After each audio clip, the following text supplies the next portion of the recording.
Ciao, benvenuti sul mio canale.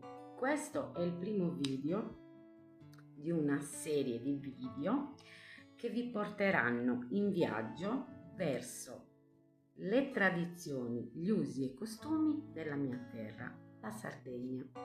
Non tutti sanno che nella tradizione sarda uno dei comparti dell'artigianato più osservato, studiato e ammirato è quello dei nostri gioielli, che sono parte integrante del costume popolare, in particolare di quello femminile.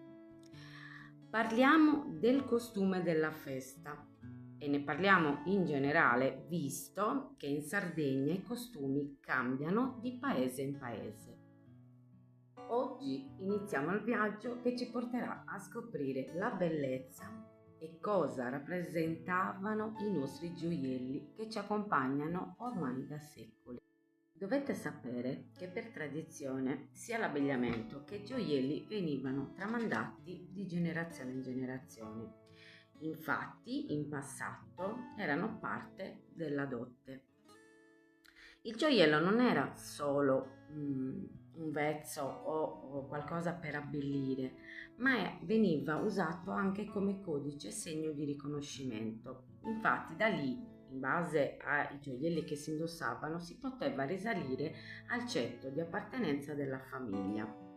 Quindi si poteva capire se la donna era di ceto sociale agiato oppure di ceto sociale povero. Oggi in particolare vi voglio parlare del vestiario festivo della donna. Poteva essere soprattutto il vestito di una benestante, quindi moglie di un pastore o di un proprietario terriero. Nella prima metà del Novecento i gioielli che erano ritenuti indispensabili per completare l'abito erano 2 grossi orecchini d'oro, un grosso medaglione in lamina di oro rosso, gemelli in filigrana d'oro o d'argento madorato, 1 o 2 collane di corallo. In più erano dotati di una lunga catena d'oro che passava a livello del petto e doveva formare una M e veniva bloccata ai lati con 2 spille d'oro. A completare la dotazione erano 20 bottoni a melagrana in filigrana d'argento, lavorati in filigrana d'argento a giorno.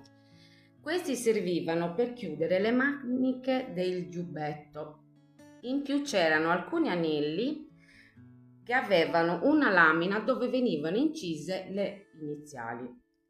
Le donne del tempo erano orgogliose di portare tali ricchezze perché non solo era una questione di vanità femminile, ma faceva crescere l'importanza della famiglia, in quanto la quantità e la qualità e il valore dei gioielli erano proporzionali al rango e alle possibilità economiche di cui disponeva la famiglia. Nel prossimo video vi parlerò di ogni gioiello mostrandovi anche le immagini e vi spiegherò con l'aiuto di Andrea Soggiu, l'artigiano orafo, anche la differenza tra filigrana a giorno e la filigrana a notte. Perciò vi aspetto, se vi va iscrivetevi al mio canale così non perderete i prossimi video. Se avete domande, curiosità o suggerimenti, scrivetemi sui commenti, sarò felice di rispondere a tutti. Questa è la mia Sardegna, a prestissimo con un nuovo racconto. Bye!